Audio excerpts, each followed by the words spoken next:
This month, around 260 something years ago, an incident occurred in world history that changed the course of global history. And it is very likely that that incident was caused by the dua of one Muslimah lady that was returning from Hajj. So let us discuss that story and in the process learn some world history that is inshallah of relevance even today. I'm talking about the Portuguese Empire. Much can be said. When we think of colonization, when we think of Western lands invading Muslim lands, we think of England and France as being the most, if you like, evil empires. But the fact of the matter is that before them, the Portuguese Empire preceded them.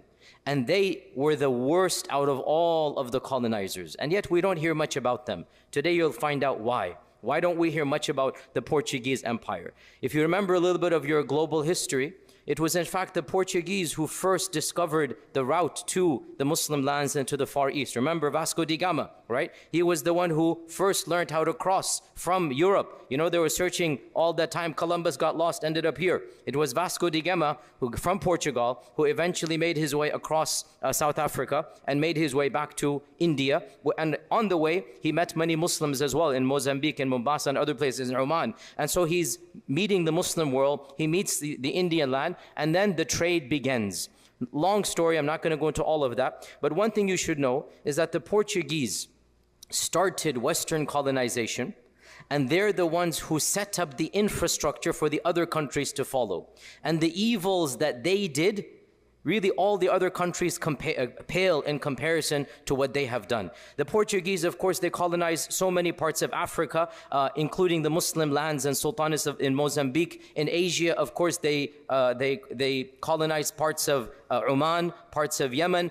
In India, of course, Goa, as you're aware, the Indians are aware, Goa is, of course, still there's a Portuguese influence in Goa. In South America, Brazil, as you're aware, one of the things the Portuguese did actually, they're the ones who set up African slave trading. All African slave trading, which we think of as the American phenomenon, who set it up? Who's the one who began it? Who's the one who set up the infrastructure? Who's the one who figured out the mechanism, who literally marched into Africa and started purchasing African slaves to export around the world? That is all the Portuguese. It is estimated up to 5 to 10 million people were killed or decimated by the Portuguese invasions. And of course, Portugal therefore became the most powerful empire in its time, the 16th, the 17th century. The Portuguese controlled the spice trade. The Portuguese had the best ships. They had the best navies. What happened to them? How come we don't hear about them? Today we're going to discuss a little bit, and inshallah we can assume, but of course only Allah knows ilm al-ghayb, that in fact it was the dhulm that they did against so many people, especially the Muslims, that brought about their downfall. I want to mention in particular one incident that many people are not aware of, and yet it demonstrates the cruelty of the Portuguese. Remember, Portugal was ruled by Muslims for 250 years. Maybe another day I'll give a khatira about that. There's an entire province of Portugal called Algarve, Algarb, Algarve, Algarb. And to this day, there are many castles in Portugal the Arabs built. To this day, many of the cities in Portugal are actually having an Arabic name. In fact, in Lisbon itself, there is an entire neighborhood that is known that the Muslims lived there until the expulsion. So Portugal is inherently linked with Islam. However, by the time the 1490s come, and they want to expel the Muslims, they have a hatred against Islam. They hate the Muslims with a passion. And so wherever they go, they wanted to make sure the Muslims especially are subjugated. And one of the stories which I want you to think about and reflect and maybe do your own research on, when they entered India and they entered the lands of Goa and other places, the ruler of Calicut at the time, the ruler of Calicut, his title was the Zamorin, that's the title of the ruler of Calicut. He was a Hindu. The Portuguese, Vasco da Gama, this is the same person that the West admires. He demanded that the Hindu rulers cut off the Muslim merchants. The Muslims and the Hindus, I told you this many times, there was not that level of animosity that modern India has. Muslims and Hindus, by and large, they got along fine. And the Muslims of India, the Muslims of Goa and of Calicut were the ones who would purchase from the owners, from the rulers, and then export to Yemen, export to Africa. There was a very strong relationship. So when Vasco da Gama came, he said, I'm going to allow you to remain ruler, but with one condition. You have to get rid of the Muslims of your land. Expel the Muslims of your land.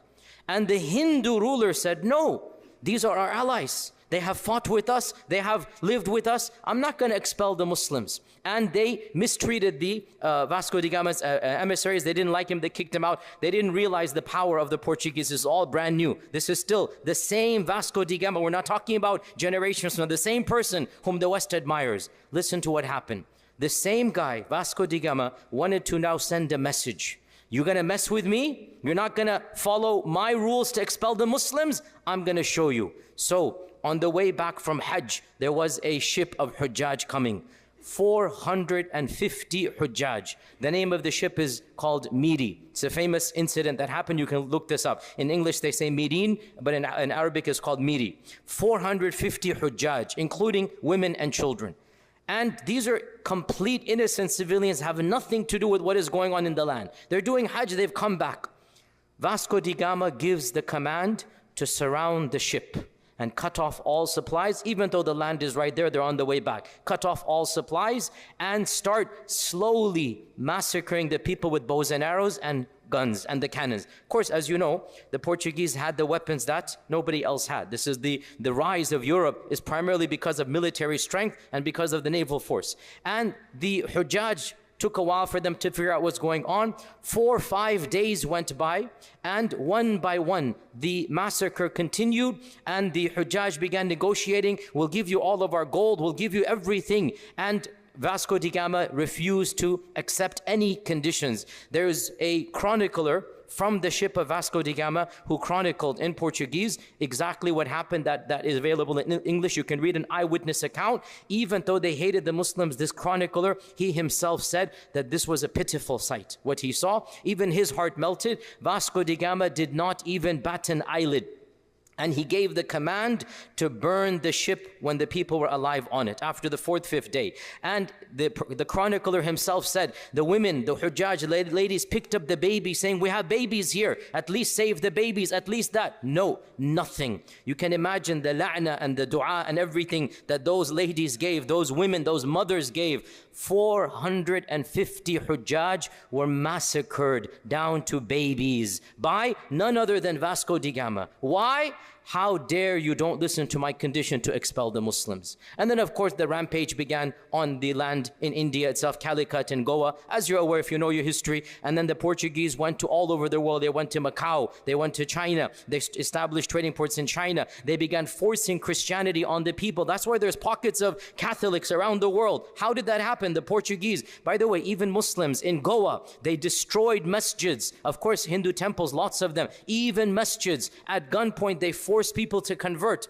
and they entered what is now Malaysia. There was a sultan there, the Sultan of Malacca, They invaded, it's now called Malaysia, one of those islands. They invaded that sultan, forced him as well to, get rid of his empire, handed it over to them. They caused fitna and fasad everywhere they went. What happened? Subhanallah, one incident occurred that changed the course of history. And I say this because even though we don't bank on miracles, we cannot expect miracles to happen, but still we should learn from history. And Allah subhanahu wa ta'ala takes dhulm into account.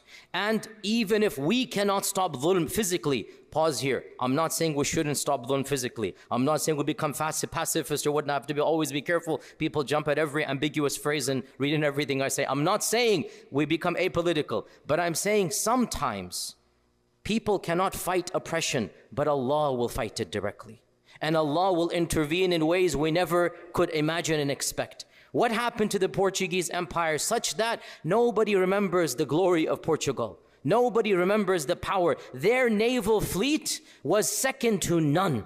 No England, no France, nothing could compete with the Portuguese. They built the fastest and the biggest ships. They had the mightiest empire. Their capital, Lisbon, it was the most prestigious capital in the 16th century. London could not compete with Lisbon. Lisbon was the darling of Europe. Why? Because obviously they have invaded all these Muslim and also, not just Muslim, but all lands as well. By the way, I gave a khatira last year about the Muslim revolt in Brazil. That was against the Portuguese. The way they treated the the Muslims, because remember, when we talk about slaves, remember 20-30% were Muslim slaves. And not that just because they're not doesn't make it right. Of course, everything is wrong. But 20-30% are Muslims. And I gave a khatira right here, you can look it up. The Muslim slave revolt of Brazil. It was against whom? Against the Portuguese. Against these same Portuguese. What happened, subhanAllah, in this month, November of 1755?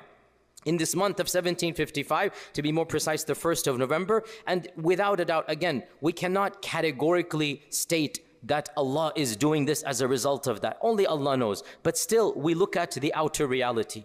And every indication, and this is not just me speaking, even the Catholic priests at the time, even they believe that this is God's punishment against us. It is recorded on record. Catholic priests said this. Why? How? First and foremost, well, what happened?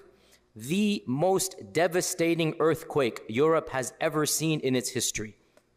And it happened on the 1st of November, 1755, which is one of the most important Catholic festivals. And it happened at 10:30 in the morning, when the entire city, because you know it's a very Catholic country, it's a very religious country, was in the churches. They were worshiping, and that day, it is called All Saints' Day. It is the custom, and to this day it happens, that you light candles and you leave them burning for the saints. And on that day, some things happened that literally changed the course of history. As the people are in their churches, the city is empty, everybody's in the church. The zelzala, the earthquake, occurred.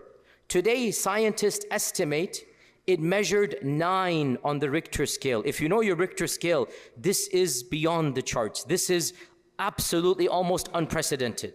It measured 9 on the Richter scale. This is something that is super rare in human history.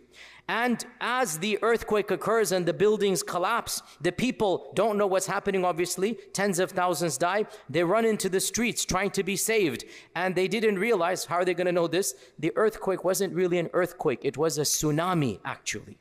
It was a tsunami. And so as they run into the streets, within 45 minutes, waves come 10, 20, 30 feet high. So after the earthquake, the buildings are gone. Now the waves come from the ocean. And Lisbon is destroyed completely. 20 feet high out of the whole world.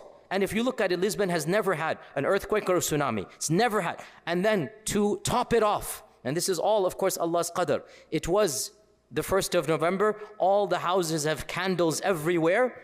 So as soon as that finishes, the whole earth is shaking, everything happened, the candles are falling. Of course, it's 1755, all houses are built with wood. And so Lisbon burns non-stop for 3 weeks. Burns to the ground. 80% of Lisbon is completely destroyed. You can look this up on any encyclopedia. The Great Earthquake or the Great Tsunami of Lisbon, 1755. In one day, earthquake, tsunami, and fire destroys the entire city. Literally, the entire city is gone. It is estimated 30% or 40% of the city died. Tens of thousands, I don't know the exact number, tens of thousands of people died. The entire city collapsed. The king went mad. For the rest of his life, the king could not sleep in a house. He would sleep in the tent in the middle of the street. He couldn't sleep in the house. The people started wondering what is going on. The priests began saying, this is God's punishment against us because of what we're doing. Even the priests began saying, this is God's punishment. The people were shocked. How could, on the holiest of holy days, during this church time, literally on the 1st of November, while we're in church, all of this happens? This is a sign from God that we are doing something wrong. And of course, this 1755 tragedy, it was the beginning of the end of the Portuguese Empire. That's it. They could not recover one incident. It sent them into a type of shell shock that literally they could not recover after this. And after this, England and other countries began the rise, and Portugal began the descent because of one simple tragedy that Allah subhanahu wa ta'ala had willed. And of course, we cannot, definitively state that this incident led to that. Only Allah knows. But without a doubt, we do state definitively. Allah says in the Quran, that فَكُلًّا أَخَذْنَا بِذَنْبِهِ, every single person, we took him according to his sins. We dealt with him according to his sins. فَمِنْهُمْ مَنْ أَرْسَلْنَا عَلَيْهِ حَاصِبًا وَمِنْهُمْ مَنْ خَسَفْنَا بِهِ الْأَرْضَ وَمِنْهُمْ مَنْ أَخَذَتْهُ الصَّيْحَةُ وَمِنْهُمْ مَنْ خَسَفْنَا بِالْأَرْضَ وَمِنْهُمْ مَنْ أَغْرَقْنَا. Literally Allah saying, some people we sent an earthquake, some people we caused the earth to swallow them, some people we sent the tidal waves, some people we sent, a loud noise against them. Of course, Allah's talking about people in the past, but we take an ibrah from this verse, and that is فَكُلًّا أَخَذْنَا بِذَنْبِهِ. We believe that Allah subhanahu wa ta'ala never allows injustice to flourish, and even if we cannot stop it, we should try to stop it. Even if we cannot stop it, Allah subhanahu wa ta'ala will himself intervene. So when we see what is going on, when we see the reality of dhulm, do not lose hope in Allah. True, we don't plan miracles, we leave it to Allah, but we have yaqeen that no empire that unjustly kills, that decimates, that murders and massacres millions of people around the globe. We're making dua against this nation and country, and subhanallah, within one day the entire empire collapsed. And this is not ancient history. We have eyewitness accounts, we have so many aspects that happened. By the way, footnote here, that this incident triggered many issues that are not relevant to us. Of them, they say, scientists or researchers say, scientists say this was the beginning of scientism. This was the beginning of people studying seismology, studying earthquakes and whatnot. The whole discipline began from Lisbon. Also, by the way, architecture, how to build structures that are going to be resistant. This began over there as well. Also, what is interesting for us, the rise of atheism and the rejection of Christianity. Because the iman of these folks is so weak, when one tragedy happens, the response was, this country, this nation started losing Christianity. How could God send this down on the day of the church? And it literally caused a shift. And as you now know, those lands are very secular. And they say this was the main catalyst that started the rise of secularism and agnosticism. But for us as Muslims, wanted to teach you world history. And of that world history is that even though we don't plan for it, we put our trust in Allah. And we know for certain that Allah ala kulli shayin qadir. One of the chroniclers, he wrote down, it is as if God sent every force of nature against us on that day. It is as if we had no friends and allies. The wind, the fire, the air, the ocean, everything turned against us. This is what the eyewitness said. And of course, this is Allah Azza wa Jal demonstrating His quwwah. When Allah sends His armies against the zalim nation, there is no one that can possibly stand up. So we put our trust in Allah, we make dua to Allah, we ask Allah that we stop the dhulm that we see, but we also trust in case we cannot stop it, Allah Azza wa Jal will never allow dhulm to flourish. On November 1st, 1755, a massive earthquake struck Lisbon, Portugal, causing widespread destruction. The quake, estimated at a magnitude of 8.59.0, was followed by a devastating tsunami and fires that engulfed the city. Tens of thousands of people lost their lives, and much of Lisbon, the heart of the Portuguese Empire, was reduced to rubble. This catastrophe weakened the empire's economic and administrative centre, significantly disrupting governance and colonial management. The earthquake destroyed key infrastructure, including Lisbon's port, which was vital for trade with colonies like Brazil, Africa, and Asia. The empire faced enormous financial strain as resources were diverted to rebuild Lisbon instead of supporting its colonies or expanding its influence. This economic shock allowed rival powers like Britain, Spain, and the Netherlands to outpace Portugal in global trade and colonial dominance. The earthquake also undermined Portugal's political stability and international standing. As the empire struggled to recover, its weakened state made it vulnerable to external pressures and internal inefficiencies. Over time, Portugal lost its competitive edge in the age of exploration and saw many of its colonies either gain independence or fall to other colonial powers, marking the gradual decline of its once mighty empire.